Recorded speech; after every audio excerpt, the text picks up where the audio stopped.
በዓለማችን ላይ እጅግ አደገኛው የባህር መስመር የትኛው እንደሆነ ያውቃሉ? አሁን የምንነግራችሁ ታሪክ በልብ ወለድ መጽሐፍ ላይ የተጻፈ ሳይሆን በሆርሙዝ የባህር ወሽመጥ ላይ የተከሰተ እውነተኛና አስደንጋጭ ክስተት ነው። ሌሊቱ 11 ሰዓት ከ40 ነው። በባህር ዳርቻው ላይ የተደበቁ የኢራን የሚሳኤል ባትሪዎች አፋቸውን ወደ አሜሪካ የጦር መርከቦች አዙረዋል።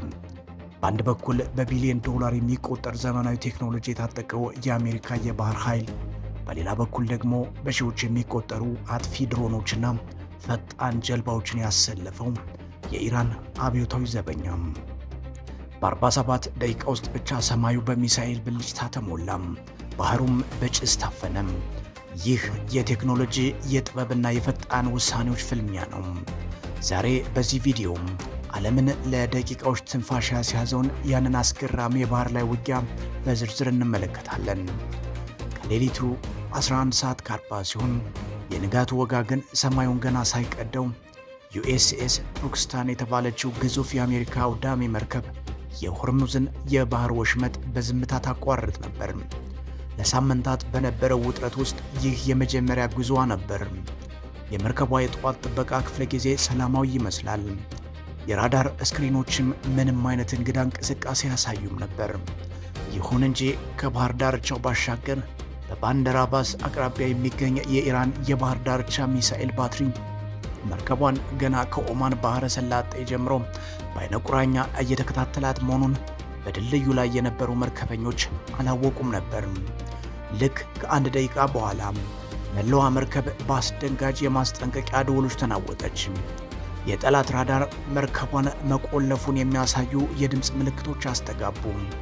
የመርከቧ የጦርነት መረጃ ማዕከል በቅጽበት ወደ ሕይወት መጣ። አየር ላይ የሚሰሙ ድምፆች ውጥረት የነገሰባቸውና ፈጣን ትዕዛዛትን የሚያስተላልፍ ሆኑ።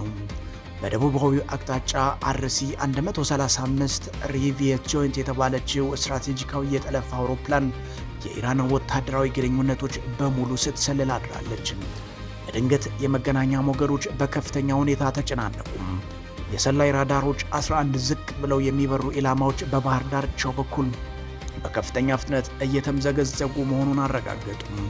በአቅራቢያ የነበረችው ዩኤስኤስ መሰን አውዳሚ መርከብም ተመሳሳይ ስጋት መኖሩን ስታረጋግጥ ሁለቱ መርከቦች በቴክኖሎጂ ተሳስረው እንደ አንድ አካል መከላከል ጀመሩ። የመርከቦቹ የኤጂስ የጦርነት ስርዓት በሰከንዶች ውስጥ 6 ኤስኤም2 ሚሳኤሎችን ወደ ሰማይ ተኮሰም። እነዚህ ሚሳኤሎች በድምፅ ፍጥነት 3.5 እጥፍ እየተምዘገዘጉ በሩቅ የሚመጡትን የጠላት ሚሳኤሎች ሰማይ ላይ ወደ አመድነት ቀየሯቸው። ኤስኤም2 ለአሜሪካ ባህር ኃይል የጀርባ አጥንት የሆነ በከፍተኛ ፍጥነትና በትክክለኛነት የሚታወቅ የሥራ ፈረስ ነው። ይሁን እንጂ የኢራን ወታደራዊ አዛዦች ስልታቸውን ቀየሩ። ሚሳኤሎቻቸው መክሸፋቸውን ሲረዱ በመቶዎች የሚቆጠሩ ርካሽ ግን አደገኛ የሆኑ ሻሂድ 136 ካምኬዚ ድሮኖችን አዘነቡ። እነዚህ ድሮኖች በጂፒኤስ መሪነት 50 ኪሎ ፈንጂ ተሸክመው የሚበሩ ናቸው። የኢራን ስትራቴጂ ግልጽ ነበር። አሜሪካ የድሮን ማዕበሉን ለመመከት ውድ ሚሳኤሎቿን እንድታባክን ማድረግ። በዚህ መሃል ሁለት ኤፍኤ-18 ሱፐር ሆርኔት ተዋጊ ጀቶች ድሮኖቹን ሰማይ ላይ ለማደን ተሰማሩ። እያንዳንዱ በጄት የተመታ ድሮን ማለት አንድ የመርከብ ሚሳኤል ተቆጠበ ማለት ነው። ውጊያው ግን እጅግ ውስብስብ ነበር። ተዋጊ ጄቶቹ ሚሳኤሎች በሚተኮሱበት መስመር ውስጥ እንዳይገቡ በሰከንዶች ልዩነት የሚደረግ የጥንቃቄ እንቅስቃሴ ማድረግ ነበረባቸው። 4 ድሮኖች ጥርሳቸውን ነክሰው መከላከያውን ጥሰው መጡ። 3ቱ በሚሳኤል ቢመቱም አንዱ ግን ወደ ዩኤስኤስ መሰን እጅግ ቀረበ። በዚህ ጊዜ የመጨረሻው የመከላከያ መሳሪያ የሆነው ፋልኔክስ ሲአይደብሊውኤስ የተባለው ባለ 20 ሚሜ ፈጣን መድፍ በሰከንድ ውስጥ በመቶዎች የሚቆጠሩ ጥይቶችን በማዝነብ ድሮኑን ከመክበቧ ከ1400 ያርድ ላይ በትኖ ታረፈ። ከዚያም 6 ፈጣን የጦር ጀልባዎች በ50 ኖት ፍጥነት መርከቦቹን ለመክበብ መጡ። መርከቧ በማርክ 38 ሰንሰለታማ መድፎች ጥቃቱን ስትመክት ሁኔታው ይበልጥ ተለወጠ። አሜሪካ የአየር የበላይነቷን ተጠቅማ መልሶ ማጥቃት ጀመረች። ኢኤ-18 ጂ ግሎወር አውሮፕላኖች የጠላትን ራዳርና የመገናኛ ዘዴዎች በኤሌክትሮኒክ ሞገድ በማደንዘዝ መላውን አካባቢ አሳወሩ።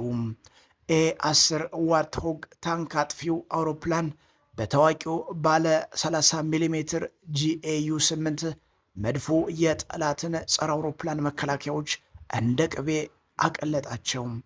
ኤኤች 64 አፓቼ ሄሊኮፕተሮች በሂልፋየር ሚሳይሎችና በታችኛው መድፋቸው የኢራን ፈጣን ጀልባዎችን አንድ ባንድ አጠፏቸው። ከ47 ደቂቃዎች ከፍተኛ ጦርነት በኋላ የባህር ወሽመጡ ላይ የነበረው ጭስ መበተን ጀመረም። የኢራን አዛዦች ወሽመጡን ዘግተናል ብለው ቢፎክሩም ሁለት የአሜሪካ ባንዲራ ያውለበልቡ የንግድ መርከቦች ግን ምንም አይነት ስጋት ሳይሰማቸው የባህር መንገዳቸውን ቀጠሉ። ይህ ውጊያ የዘመናዊ ጦርነት ትልቅ ማሳያ ነበር። የኢራን ሚሊዮኖች የፈሰሱባቸው ድሮኖችና ሚሳይሎች በአሜሪካ የተቀናጀ መከላከያና የቴክኖሎጂ የበላይነት ፊት ዋጋ አጡ። የሆርሙዝ ወሽመጥም ክፍት ሆነው ቀረም። የዓለም ንግድም ሳይስተጓጎል ቀጠለም። የዛሬው የታሪክ ዝግጅታችን ይመስል ነበር። እናንተስ በዚህ ፍልሚያ ላይ ያላችሁን አስተያየት ምንድን ነው?